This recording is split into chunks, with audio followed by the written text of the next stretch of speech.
We are going to start. Welcome to how to homeschool, work, and manage your home. And it should be added without losing your mind.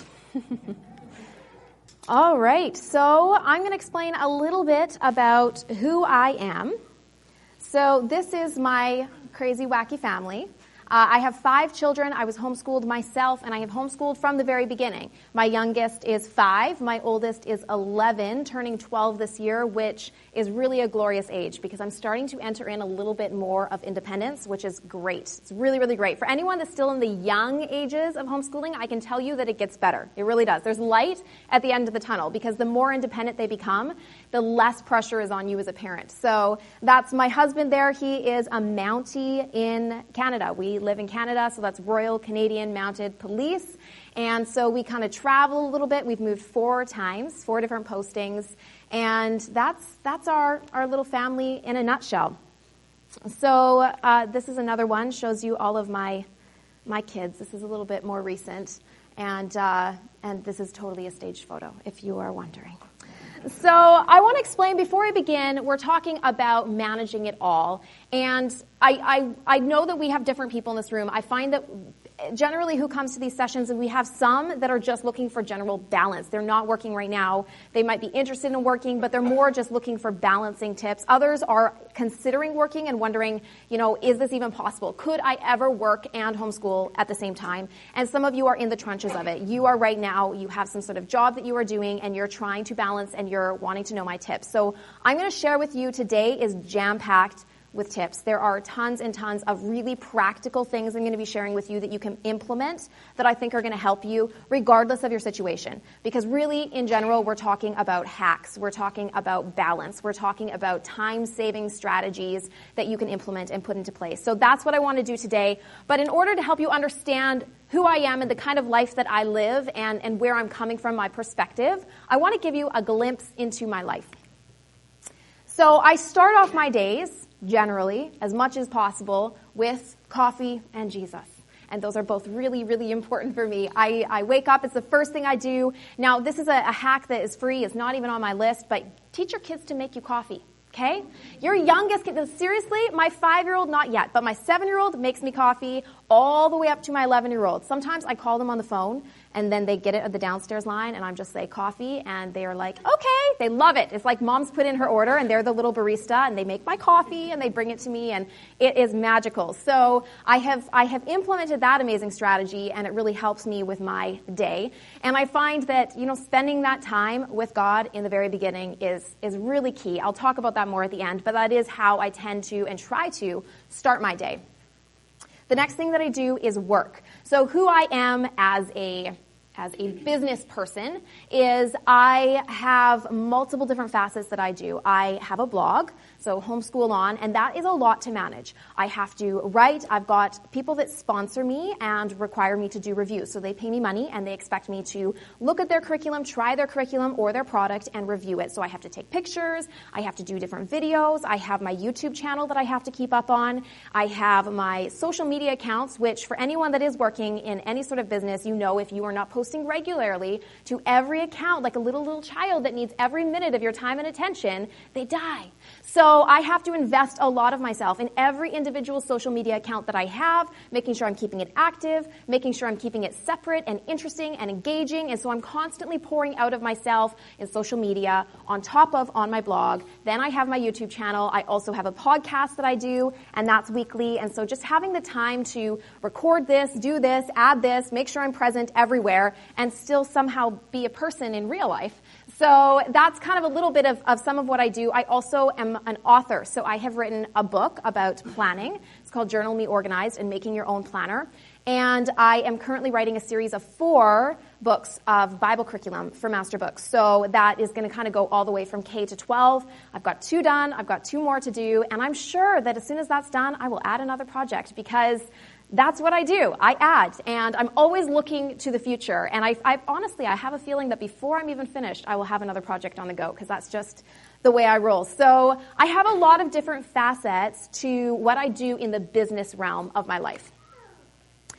So So another thing that I do, a big part of my life is, like I said, taking photos. But this is actually one of the highlights of what I get to do, because we get this curriculum and we get to unbox it together as a family, and I get to tell my kids, smile and be happy and don't kill each other, because they have a tendency to open the boxes and fight over who's touching what, and it's like trying to manage that and get a picture or a video where people aren't fighting over who gets to open it and who gets to cut the tape, and So I take a lot of photos, and my kids really, really love that aspect of my job. So obviously a big part of what I do in my life is homeschool my kids. So on top of, managing all the work side of things, I also am homeschooling them. So I'm taking that time, I'm making sure that everybody in all their individual levels and grades. Right now I've got kindergarten, I've got grade 1, she's working at a grade 2, and then I have grade 4, grade 5, and grade 6. So trying to keep up with where everybody is at. Some kids have learning challenges, some kids are behind, and so some kids need me. In fact, 4 of my kids need me one-on-one for almost every subject that they do. There is only one, my 11, almost 12-year-old, that can work independently. And even him, I don't know how many of you are in that stage, but you'll find that once they get to that kind of middle school stage, then they start to need you less to, actually they can do it themselves. They can read, they can write, they can do the work, but they lack the motivation. They get overwhelmed with stuff very easily. They need somebody in their corner that is just motivating and inspiring them and making it fun and taking away some of that stress. So I still find I have a really important role with him, making sure he's also not getting lazy, because if I'm not doing that, then he will just do the least required of him. He skips stuff. So that's the kind of thing that I do, just managing everybody in what they're doing. We have a co-op that we do once a week. And for anybody who is interested in a co-op, I really recommend, again, this is not in my hacks, but it is an amazing hack. If you can get together with a couple other moms, you do not have to make this professional. You don't have to make this big. It doesn't have to be massive. In fact, I tend to shy away from those massive things because I feel like it's taxing. I'm quite introverted. I find those very, very exhausting. But when I just get together with my best friends and we drink coffee and we teach our kids what we want to teach, that is checking things off my list so I don't have to do it. It's now saving me time, and I'm getting that connection and friendship at the same time. So I really recommend getting together with some friends that you really enjoy and like to hang out with, and you enjoy their kids, and saying, what do we currently have that is exhausting or we're not getting to? Okay, science experiments. I hate science experiments. I'm not doing it. I'm avoiding it. So why don't we do that kind of stuff together? And so art, science experiments, we do social studies, we do field trips together, and so it kind of forces us and inspires and motivates us as parents to get out there and do stuff. But it does require some planning, so it's another kind of facet of my life. I lead worship together with my husband, so that's kind of another thing that we do. We often do it in our home, we've done it in church, and so in many different arenas, I'm also doing that in my life. Okay, so obviously another big facet. So you have homeschooling, right? You have the extracurricular stuff, you've got co-op, you've got work, but there's also the home. So obviously this is a picture of my messy kitchen table. This is a picture of my messy schoolroom table. And this is a beautiful picture of my laundry pile. Let's all do a close-up zoom on that, shall we? So it's not perfect. And trying to manage the home together with the homeschooling, together with, work and all the different things that I'm doing, it is incredibly, incredibly challenging. And I think my last one here is the extracurricular. So I also have 3 kids in violin right now. I have 2 kids in lessons with guitar. And we're considering maybe adding one other thing. We may not, because I may lose my mind. But I'm pretty picky about what I do for extracurricular because there's just not enough of me to go around right now. So there's one of me, and there's all of these things that need to be somehow incorporated into my life. And it is chaotic. So before we begin and I tell you all of these amazing hacks that you can use and strategies, know that no matter what your situation, whether you're just trying to balance how do I cook a meal in homeschool, or whether you're saying how do I work in homeschool, I really feel like we're going to speak to all of those things today because there's a lot of facets of my life, and know that I am not perfect, that I do not have it all together, that I still falter and fail at many different things. There are so many different facets of my life. I am never managing every single one of them perfectly. Nobody is. No one is. You have people, you go and look online at people who are traveling and speaking and doing all of these things. I'm sure that there are things that are falling apart on the home front. Their house is a mess because they were packing and they were unpacking. They have the same struggles that you have. So yes, they're rocking it in the business realm, but maybe they're struggling in the home realm. Maybe they are doing amazing homeschooling. That day, they rocked it. They woke up, they did field trips with the kids, they did all this fun stuff, but there's no dinner on the table because they were so busy doing all the fun stuff. So it's cereal or pancakes or Eggo waffles for dinner that night, and that's okay because you are never going to be able to do everything in your life perfectly. There's kind of the rule of threes. In my life, I feel like it's the rule of twos. Some people say you can choose your top three, and that is going to be what you can manage well. I feel like for me, it's two things that I can do really well because everything is so all-encompassing. I can homeschool my kids, and I could manage my home. I could do that. But because I also work, then I kind of have to pick and choose what is my priority for that day. If I have deadlines, if I know I have a lot of work I have to do, then I'm going to work, and we are going to do school, and that's it. And I know that my house is going to fall apart that day. I know that I'm going to need some catch-up. I know that I need to either start dinner in the morning or it's not going to happen, or we need to just have pizza. Kids, it's frozen dinner night. You go and find something in the freezer and make it yourselves. And they do that. So I've really trained my kids as well to help and participate and to understand the craziness that is my life. So I'm going to share with you a series of hacks. And what I've done is I've separated it into 3 sections. I'm going to give you homeschool hacks. I'm going to give you home life hacks. I'm going to give you work life hacks, and then I'm going to talk to you about my own personal strategies on top of that for anybody that just wants to copy what I do. I'm going to tell you that. So let's start off with homeschool hacks. So first of all, have your older kids teach your younger kids. This is so, so huge. If you have older kids, I don't care if they're like 6 helping a 5-year-old. There is amazing potential in having your older kids help. They are going to be able to, if nothing else, motivate and encourage and inspire your younger kids. They may be able to help read to them and read the instructions to them. You're going to notice that some personalities work really well together and other personalities not so much. Some kids are just, it doesn't matter how far apart they are in age, it's just oil and water. Anyone have oil and water in your house? So I have a few of those that I just know those two do not get paired together. But I have other kids that work really, really well together. And so when I can, I pair them. I have my daughter is 10 and my youngest daughter is 5. Those two work really, really well together. And one of the things that, an example of what this can look like is that my 10-year-old was teaching my 5-year-old. Now, they love to do this. They dress up. They put on backpacks, they dress up, they say, we are going to play school. They have pseudonyms. They have different names. I don't even remember what they are. I think it's Katie and Miss something. I don't know. So they have these names, and they pack all their stuff up. They pack snacks and all of their school books into their backpacks, and outside they go. They go to our Quonset, which is kind of like a big barn, outside, and they find, some bin and turn it upside down and dump out all Daddy's tools, which he really loves.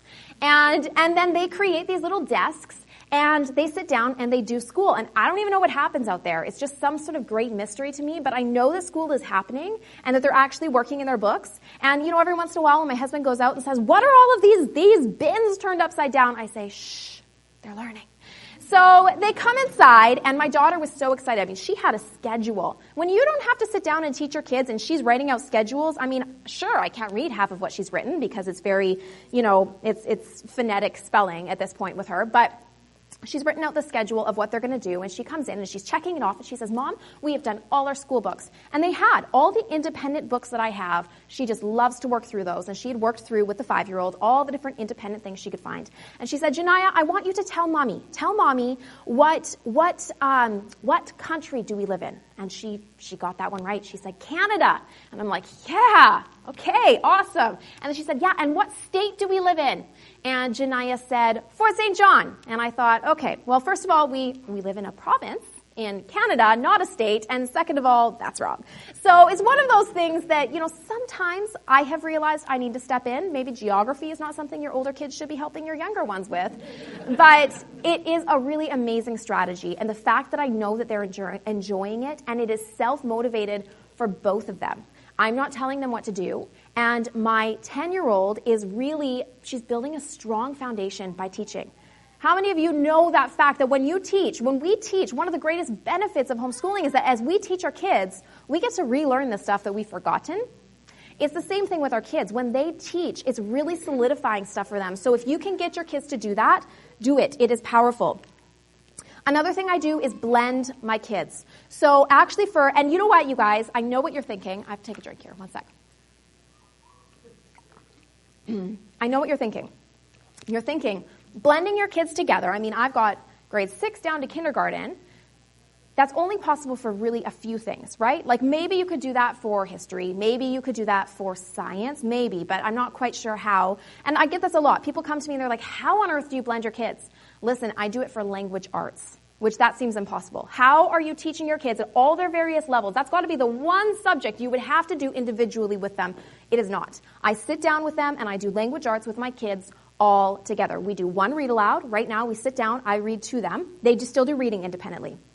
But other than reading, I sit down, I read to them, and then we do copy work, and I've given them each different copy work at their own level. And we sit down and we focus on spelling. We focus on things that are applicable to them. So I say to my 5-year-old, notice how this has a capital letter. Notice how this ends with a period. That's called a sentence. And to my older kids, we're focusing on grammar. We're focusing on spelling. We're focusing on the comma rules when we're looking at it. So we highlight different things in that passage, and we copy it out all the days of the week. So they sit down, they do their copy work, takes them about 5 to 10 minutes, and then we work on a writing project together at various different levels. I do our language arts together. I do our science together. We sit down, we do experiments. The older ones are getting a lot more. The younger ones are just getting kind of an introduction, but we do science together. We can do social studies, history together. We do it as a read aloud. We sit down and we just discuss and we read about history. So you can blend almost everything. Math, I blend my kids. I can't blend all of them together, but I blend them in sections. So I say, if I'm going to do something more hands-on, then I'm going to sit down and I'm going to do this with you two together because it's a little bit easier for you, but you're struggling, and it's going to be challenging enough for you because you're ahead. So I still try wherever I can to blend my kids. It is a huge hack, and it's probably the thing that saves me the most time. It also allows me, one of the things I'm passionate about is not just drill and kill based learning. I don't want to just open a book and give you fill in the blank, fill in the blank, fill in the blank, answer the question, read the text, answer the question, read the text, answer the question. To me, I feel like, sure, you might remember that for a test. But you're not going to remember that for the rest of your life. I don't remember that for the rest of my life. It's boring. It's a boring way to learn. I am passionate about whenever we can bring in multiple learning styles. If we can make it hands-on and engaging and fun, if we can help you experience this lesson, you're going to remember it much more likely than you will if you just read and write. So I'm passionate about that, but I don't have time to do that for 5 different subjects, for 5 different kids, at 5 different levels. There's not enough of me. So this allows me, by blending my kids, to say, okay, we get to choose that experiment-based science because we're going to do it all together. And I'm going to trust that my younger ones are going to glean something and my older ones are going to glean a lot more. And so we can find something kind of in the middle, and I get to do this fun approach to learning. It allows me to do that. So blending your kids is really, really huge. Planning. Okay, planning. I'm not talking about you have to sit down and you have to plan out absolutely everything in your life. There is power to just the process of planning. Some of you are fly by the seat of your pants. I am the queen of planning. I mean, I wrote a book about it. I should be. So I love to plan. But then when it comes to like the follow-through part of planning, I kind of fall through the cracks, okay? That's the part that I'm like, here is our glorious plan. And then the day kind of goes over here, and I'm like, oh, well. So I tend to not stick with it. So there's a lot of people out there that are like, planning just doesn't work for me. The thing is that when you sit down and you plan, whether you are talking about minute to minute, hour to hour, or whether you're talking about overall strategies of what you want your day to look like, feel like, your year, your month, these are some field trips we want to do this month, it's processing things in your mind. It's taking time to really organize, prioritize, figure out what's happening in your brain. I don't know if you guys feel like this sometimes, but I feel like as homeschoolers, our brains are kind of just filled, so full that you don't even know where to begin, what to start with, what curriculum to use, it's so much is happening in your brain that just that process of writing, for me, it is processing. That's what it is. When I plan, when I sit down, when I make a list, when I write, it's not for the process. I'm not doing it for the purpose of follow through. I'm doing it for the purpose of processing my thoughts because it's too full in here and I need to get it out. So that's also a great thing to do before bed, just making lists of your next day, what you want to do, what you want to accomplish, what you want to see. It gets it out of your head so you can actually sleep at night, you guys. It's possible. Another thing is there's different strategies, okay? So looping and morning basket. How many of you have heard of looping? Okay, so not too many. I'm going to show you I'm going to show you an example here. So this is an example of looping. Looping is all it is this comes after this, comes after this, comes after this. You can do it for anything. The purpose behind it is if you make a schedule and you say every Monday we are going to do Shakespeare study. Every Tuesday we are going to do poetry. Then what happens when for 3 weeks in a row, Mondays just kind of... that day just doesn't work for you, okay? The kids get sick on the first Monday. The second Monday, there's a doctor's appointment. The third Monday, something comes up and, everything changes in your plans. Stuff is constantly happening. We have to be flexible as homeschoolers. So what this allows you to do is to say, okay, this is going to be what we do next. And so you can have different loops for different things. So I've had morning loops, I have afternoon loops, and so it allows me to just say, overall, this is what I want to see, and this is what we're going to accomplish. Now, sometimes we work through and we do a couple things. They look different all the time. So an example is, if you wanted to put things in multiple times, let's say I wanted an afternoon tea time loop. So we are going to have tea together as a family. I want to do things like cultural studies. I want to do geography. I want to talk about current events. That's really important to me. I want to show my kids what's happening in the world around them and discuss how that applies to us and our worldview. And so how can I incorporate all these different things into my afternoon because my kids are going to last about 10 minutes. So what I do is I say in these 10 minutes, I'm going to work through, let's say, 2 or 3 of these things. We're going to read poetry every day, together with some tea or hot chocolate or a cup of juice.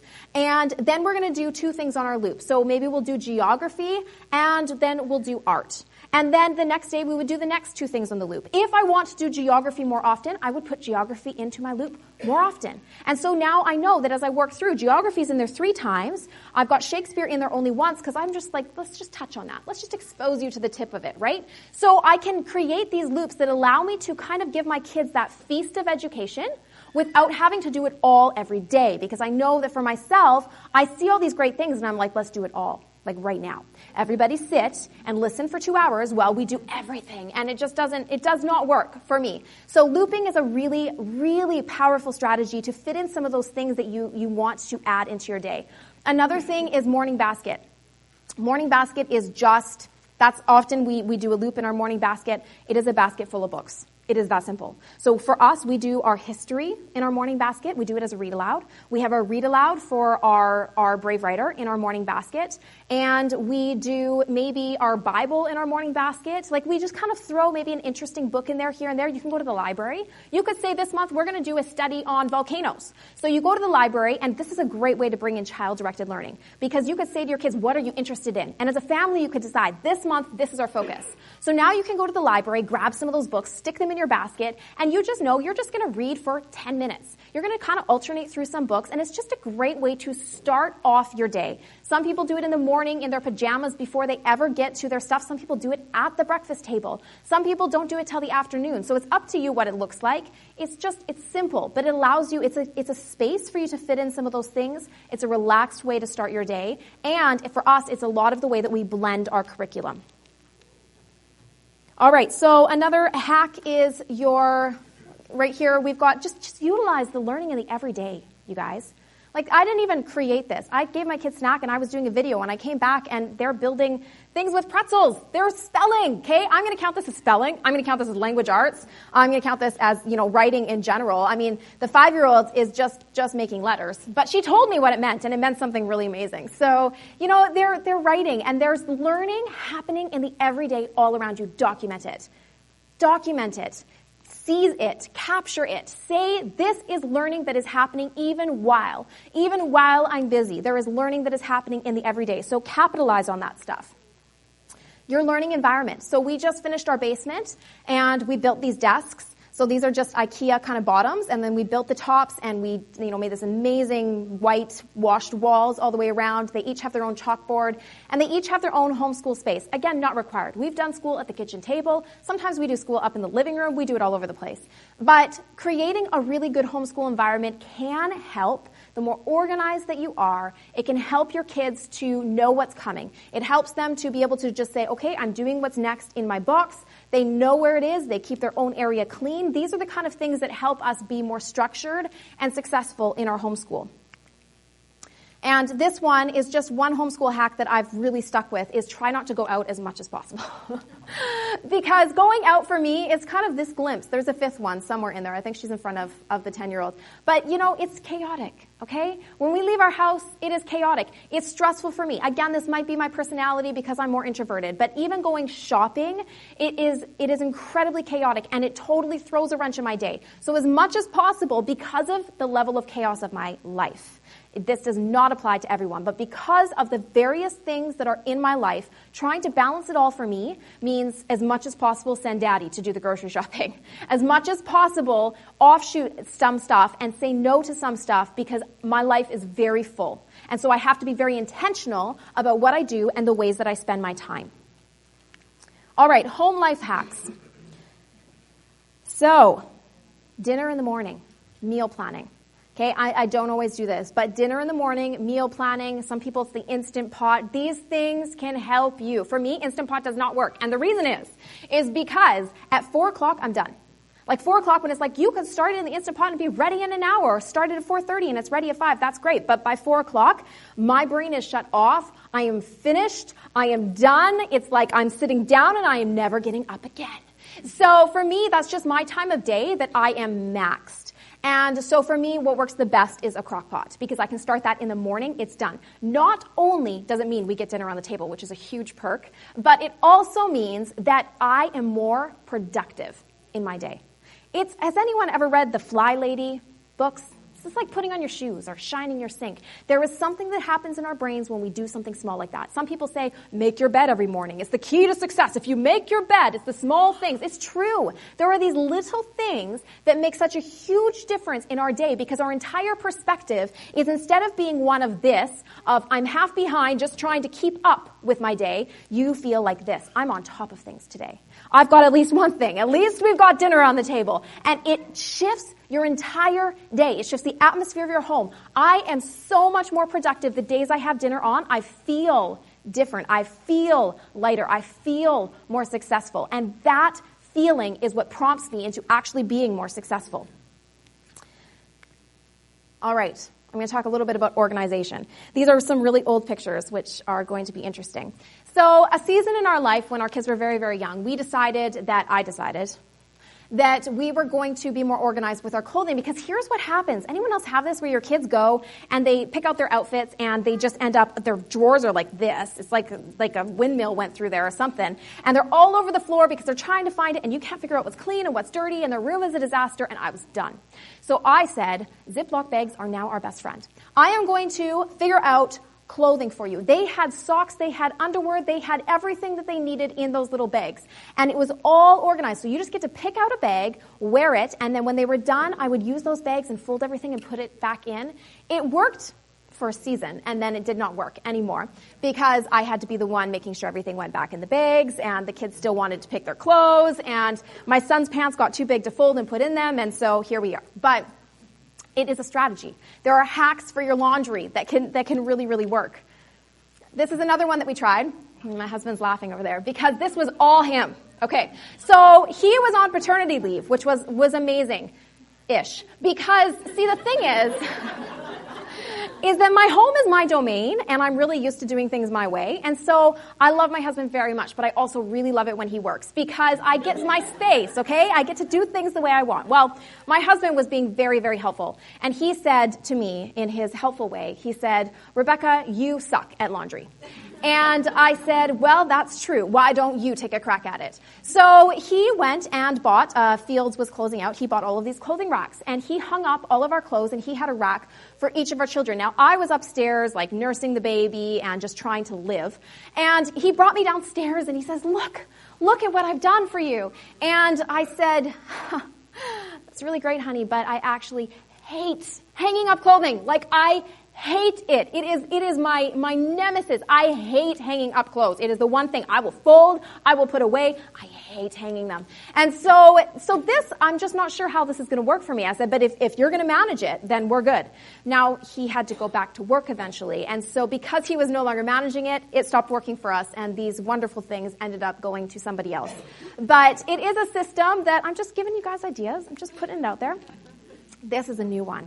This is a recent one. Let's just gaze upon the beauty of this for a minute. This is the Dream Box by Scrapbox. And this literally, I got it set up the day before I came here. And I was supposed to pack, but instead I spent the entire day filling this and gazing upon it. And so, yeah. So I packed it about 11 o'clock at night. But these kind of things, I know this is the kind of stuff that we all look at and kind of hate, right? You're all sitting there hating me a little bit because you're like, I can't afford that. And so, it's like when people do these amazing organizations in their home and you're like, I hate you. Because I don't have an IKEA near me and I can't afford to go do all of that. I'm sorry, but organization is expensive, yeah? So I'm showing this to you not to make you hate me, but to say that there's amazing things out there if you ever have the money for it. But also, you guys, organization in general. Okay, go to the dollar store. Get little organization baskets that you can use. They are $1. That is a cheap way. It might not look as pretty, but it's function. Another great idea is to go and get, for your homeschool organization, I don't know if any of you have seen those file folder holders. Again, dollar store, where you can put file folders in them. You can assemble your kids' schoolwork in there. You can assemble their assignments in there and organize it by week. You can organize it by day. Those things are very, very cheap ways of organizing your homeschool, because the more organized you are, as much as we all hate to hear it, the more organized you are, the more productive you'll be. The days that you are feeling behind, that you feel that panic, that you feel that in your chest, that I can't breathe, I get there all the time. And that is it's this moment that I hit. It's the wall I hit where I know there's too much. Something's got to give. Something's got to change because I have deadlines. The kids aren't doing school. I don't know what they're wearing today. Their socks don't match. My life gets to this point where it's chaotic.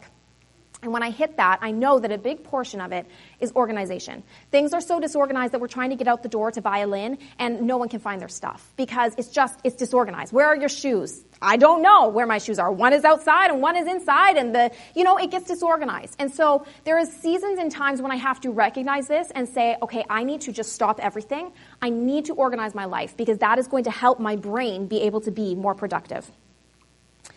All right. I'm going to have to motor here. So another one is getting your kids to do chores. Okay? Now write that one down. Yeah.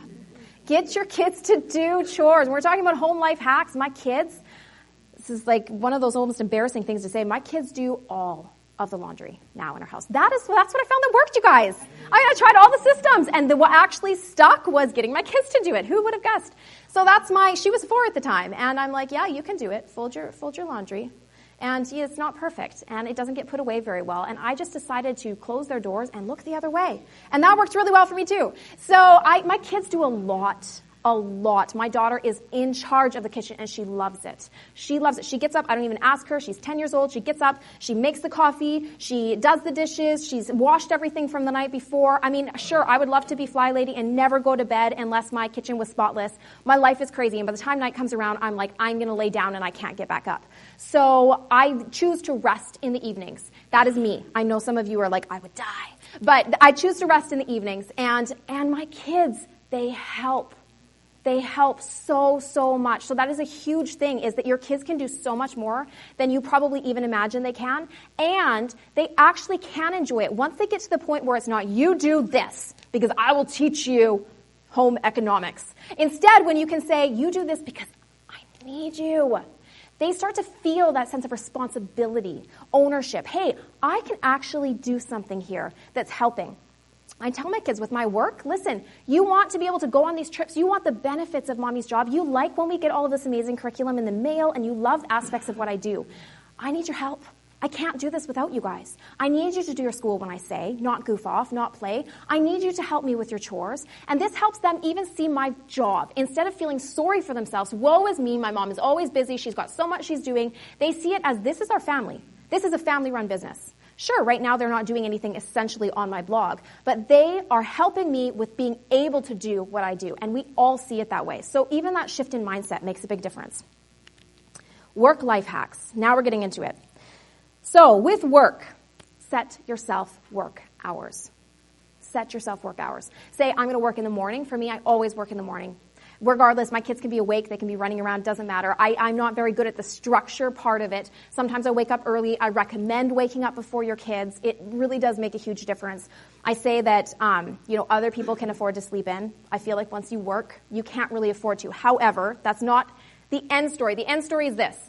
Whether you are a night owl or a morning person is what's important here. If you are a morning person, if you are trying to manage everything and you're sleeping in the morning because you're staying up too late because you feel like you can't breathe and you need to have some time to yourself and you have to watch Netflix or spend time with your husband or read that book or have a bath because it's your sanity, we all get that. So you stay up late at night and then you sleep in the morning, but yet your most productive time of day is morning. You're going to hit a wall. You're going to hit this point where it's not working for you. Why? Because you can't work at night because that's your you time, and you're not working in the morning because that's how you sleep in so you can survive, and during the day you have children.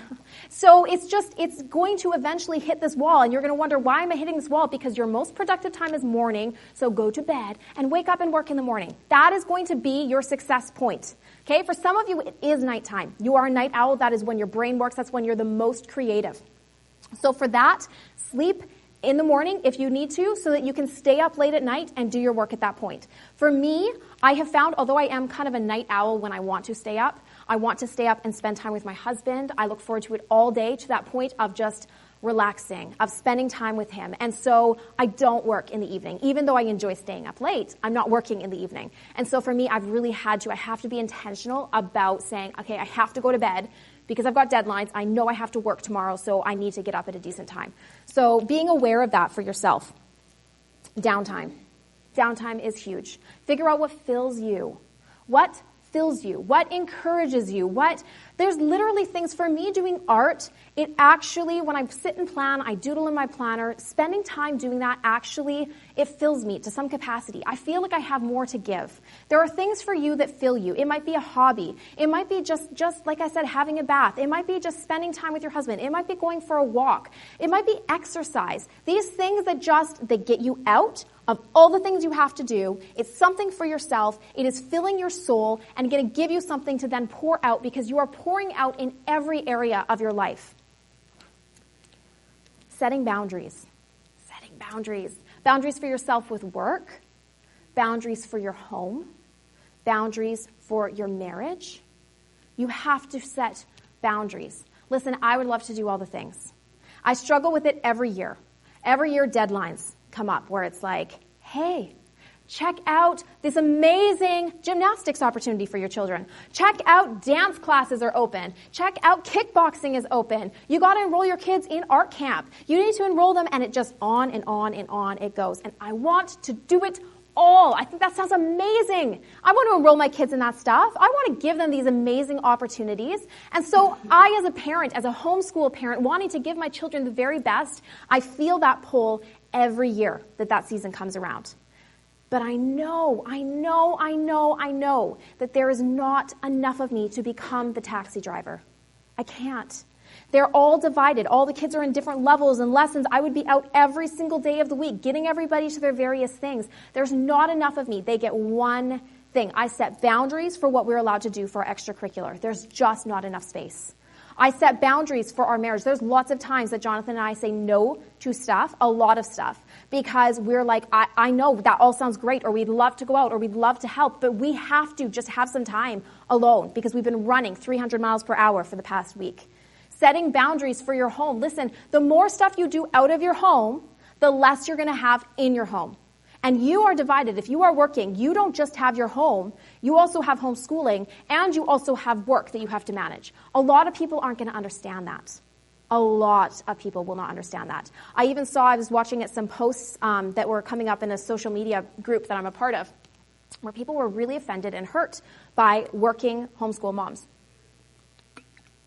saying that they can't get together. I contact them, and they're always busy, and I really value this friendship, and I don't get it. Honestly, you guys, they're not going to get it. They're not going to get it unless they are in that world, unless they're in that realm, unless they're working. They're not going to get it, and it's going to sometimes be hurtful, and that's hard because we value their friendship. But the reality is that you have to find that balance. There are times I have major deadlines. Major deadlines. And something important comes up and I know it's going to mean a lot and I know I need to do it. It's a birthday party for someone. It's important. It's for a family member. It's for something. And I pray about it and I'm like, I feel like we're supposed to go. And even though I've got all of this and I feel like I can't breathe, I'm going to choose to do this. And so I lay this down because I can, because I'm self-employed. And off we go to do this. And then I just figure, God, you're going to have to give me the time to do this over here because it sometimes seems impossible to me. My time, managing my time sometimes seems like I need some angels to manage my time because it's like there's a lot of different things going on. But you know what? In those moments when I say yes and I say no to my work, God has been so, so faithful to me. He has been so faithful to, there's such great reward in that, and He does help me get this stuff in. On the contrary, there are times that I have to say no, even though I know it's going to hurt somebody. I know it's going to hurt you. I know you're going to be offended. And yet, I have to protect my home. I have to say yes to my kids. I have to say yes to my work. I have to say yes to my marriage. So there are times that I have to say no, and I know it's going to hurt people, even sometimes my kids, who want to get involved in all that stuff and feel sad or disappointed, and it breaks my heart. I have to say no because I am protecting us. I am protecting what I know I am called to. So that's so important, knowing that balance of when to say yes, when to say no. Planning. I have a couple pictures. I'm going to have to zoom through a little bit because I want to get to my personal strategies. But planning is a big one for me. Plan your day. When you are working, this is where actually I plan. I don't plan as much in my personal life. I plan my work. I have to. If I don't, I miss deadlines. I miss things that are supposed to be happening because I'm not writing them down. So even if all it is a calendar of planning, it helps me actually make sure that it happens.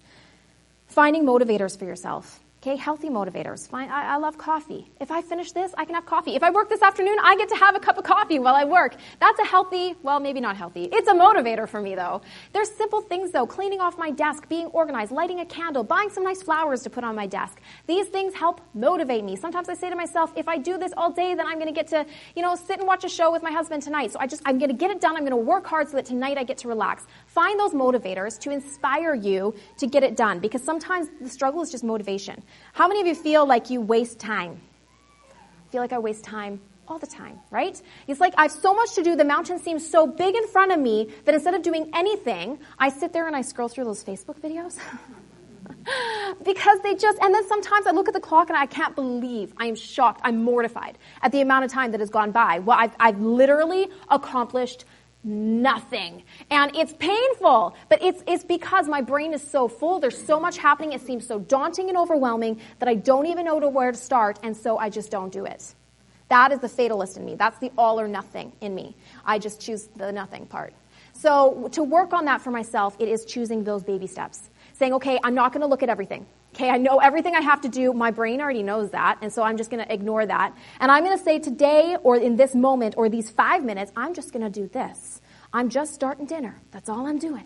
I'm just gonna write that post. I'm not going to worry about the pictures. And then after I've done that, then I'm going to worry about the pictures. And I just step by step, baby step it. Because sometimes the motivation factor is literally from how daunting the mountain is. Finding your productive time and schooling around it. So we know there's morning and night owls, but some people it's afternoon. Find when you're the most productive in the day. Find when you are the most productive. Homeschool. You guys, this is the benefit of homeschooling. You do not have to homeschool in the morning. You don't have to homeschool in the afternoon. You can homeschool at night. You can homeschool whenever. It can happen at any point. You can homeschool on the weekends. You can give yourself a day off and homeschool on the weekend so that you have a day in the middle of the week. There are so many opportunities. There's so much that you can do and be flexible with your homeschool. Find when you're productive with work. If it's afternoon, if it's morning, work in the morning, homeschool in the afternoon. If it's afternoon, then or morning, right, do the opposite. Find your most productive time and homeschool around that. Your kids can be flexible. I'm missing some of these. Let them be outside, okay? Let them be outside. If you're working, especially if you're working from home, my son found my fabric bin. So that's my nice fabric, all brand new, folded up, that he found, and he made himself a very special little house outside and came to show me. So this is him, so excited to show me. It's really a pile of junk out there, like junk. There's so much stuff. Jonathan was saying the other day, he's like, you got to clean that up. I told him, you can keep it until Daddy says those words. He said those words, so it's going to come down. All right, so personal strategies. Man, there's so much to talk about. All right, so routines. I create routines for myself. I have a rhythm to my day, and that is crucial for me. I have to have a rhythm. I have to know kind of what I'm doing. I don't have to have it all laid out. I don't have to have it all step by step. I need a rhythm, something that I can move through and I know what's coming. I focus on both today and tomorrow at the same time. This is really like business strategies. Like when you are thinking about, and I do this for everything, for my home, for my homeschool, this is my life. My life story is I do something for today. Today I have this deadline. Today I have to homeschool. Today I have to do this. At the same time, I am going to make one of my priorities today something that is for tomorrow. I make one of my priorities something that is thinking about even 10 years from now. For example, writing books. Listen, writing books is actually doing nothing for me right now. Really, right now, I see no fruit from writing books. If anyone is wondering how to make money, it is not being an author. So it is one of those things that it's a big picture plan. It is something I know is going to bring fruit, not now, not even in a couple years, but down the road. And so I am going to do things today that help me in my business. I need to make money today, so I'm going to take these review opportunities. At the same time, I'm going to write. I'm going to work on something that's going to help me for my future goals. And so I'm always thinking both big picture and small picture. You can do that in your homeschool by thinking of, okay, we have to get this lesson done today, but also thinking of where do you want to see your kids? Where do you want to see your family? What can you be doing and investing in that is the big picture at the same time as the small? Don't get tunnel vision in your life where you're so focused on what is in front of you that you're not seeing the bigger picture. It's so important to see that big picture. Saying no and yes, knowing signs of burnout. You guys all have signs of burnout, and I can almost promise you that I feel like almost everybody has been there. If you've been in a lifestyle of this for any length of time, you've probably found burnout. Burnout is a friend of mine.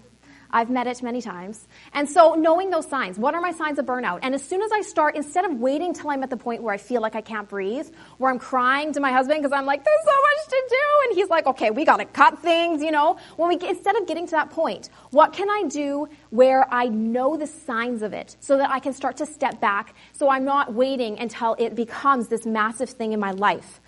Use your husband as your gauge. You guys, this is huge. Or your spouse, okay? Use your spouse as your gauge. I often go to him when I have new opportunities. Well, I pretty much always go to him when I have new opportunities. But one of the things that, for example, came up was I was going to church, and I had someone come up to me and say, I've heard that you used to teach piano lessons. I really love how you play the piano. I'm wondering if you would teach my daughter. And my initial thought was like, yeah, sure, I'll fit it in at, 2 a.m. But I kind of then I started processing it. I was like, well, I really want to teach my kids piano. I mean, they're in other lessons right now, but maybe if I do like a group lesson where I have my kids together with me, and then we can teach like 10 at a time, and I can still do it, and it will kind of be getting me to teach my own kids. And I'm processing this out loud to my husband after church, and he is like, are you kidding me? Stop right now. Right now, you are insane. And I said, okay, I'll stop that. I'm going to stop processing that right now, and we're just going to say no. So using your spouse as your gauge. Self-care. Take care of yourself, okay? And that doesn't always mean I'm going to buy myself chocolate, because that's actually not really self-care. Just so you know, it's taking care of yourself. Go to bed at a decent time. Listen, if your tank is empty, you have nothing to give. You, in your life, if you are working and homeschooling and managing your home, if you're just homeschooling and managing your home, you have so much you have to give out. So much you have to give out all the time. So you have to be making sure that you are filling and taking care of yourself, prioritize, and know your limits. The last thing is God, and this is really a key factor. You guys pray about everything. Everything. If you're talking about business, you're talking about your job, pray about everything. Ask him about everything. I've really felt convicted in this season to ask God to give him my business. I feel like he wants my business. You want it all. You want me to not just work, and give you the glory. You want everything. You want to actually have me just be doing this for you. So I have been praying as much as I can remember about absolutely everything. Opportunities that come up, asking him how I should spend my time. I wake up in the morning and I say, God, what do you want today? Before I sit down and prioritize, which is a huge, prioritize your top 3, okay? So you wake up in the morning, you're going to prioritize what are my top 3 things I'm going to do today, because most likely I'm going to have a list of 80, but those top 3, I'm going to make sure those happen. So make a list of your top 3, but I ask him what those should be. I say, what are my top 3 today, God? What do you have for me? What should I focus on? And sometimes it's very different from what I would make those. So asking him, praying about it, including him in your day, in the business decisions that you do. There's a lot of times you have to ask yourself, are you called to this?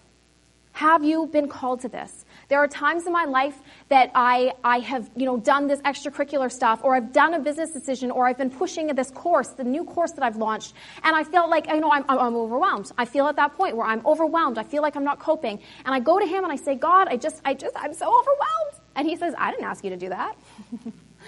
Oh, right. So there's times you have to know, you have to ask yourself, when you hit the wall, when you feel overwhelmed, when you feel at the end, you have to ask yourself, am I called to this? You have to ask him, am I called to this? Am I still walking where you want me to walk? Has that changed? Did I fall off the path? What am I doing that is for you?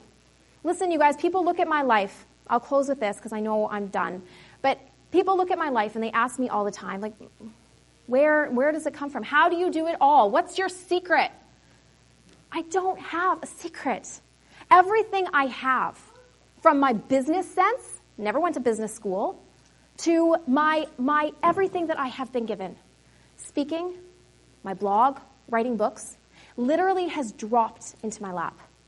I'm just sitting there at home with my kids, raising my family, and I'm getting emails saying, would you review this curriculum? Yeah, I get curriculum for free. This exists. What's happening? Yes, please sign me up. This stuff has come to my door. I was asked to write books. I've been asked to speak. Stuff and opportunities has come to me. Everything that I have is for him, is through him, is by him. So understanding that listen, in your business, in your homeschool, in everything that you do, he is the key. He is the key. He cares so infinitely about your time, about your kids, about your homeschool, about your business, about your success. And he has a very distinct picture of what that will be. And if you're willing to ask him, if you're willing to surrender your own expectations and your heart and your dreams to him, he will be faithful to you. He has a plan and a purpose for you, for your kids, for your homeschool, for your business, for your marriage, for your life. So turn to him. Ask him and surrender to him. And that's where I'll leave it. Thank you so much for coming. I have some bookmarks here. If you want to find me, those are all my links for social media, the book I've written, and the 2 that will be coming out very, very soon on the Masterbook site. Thank you so much for coming, you guys.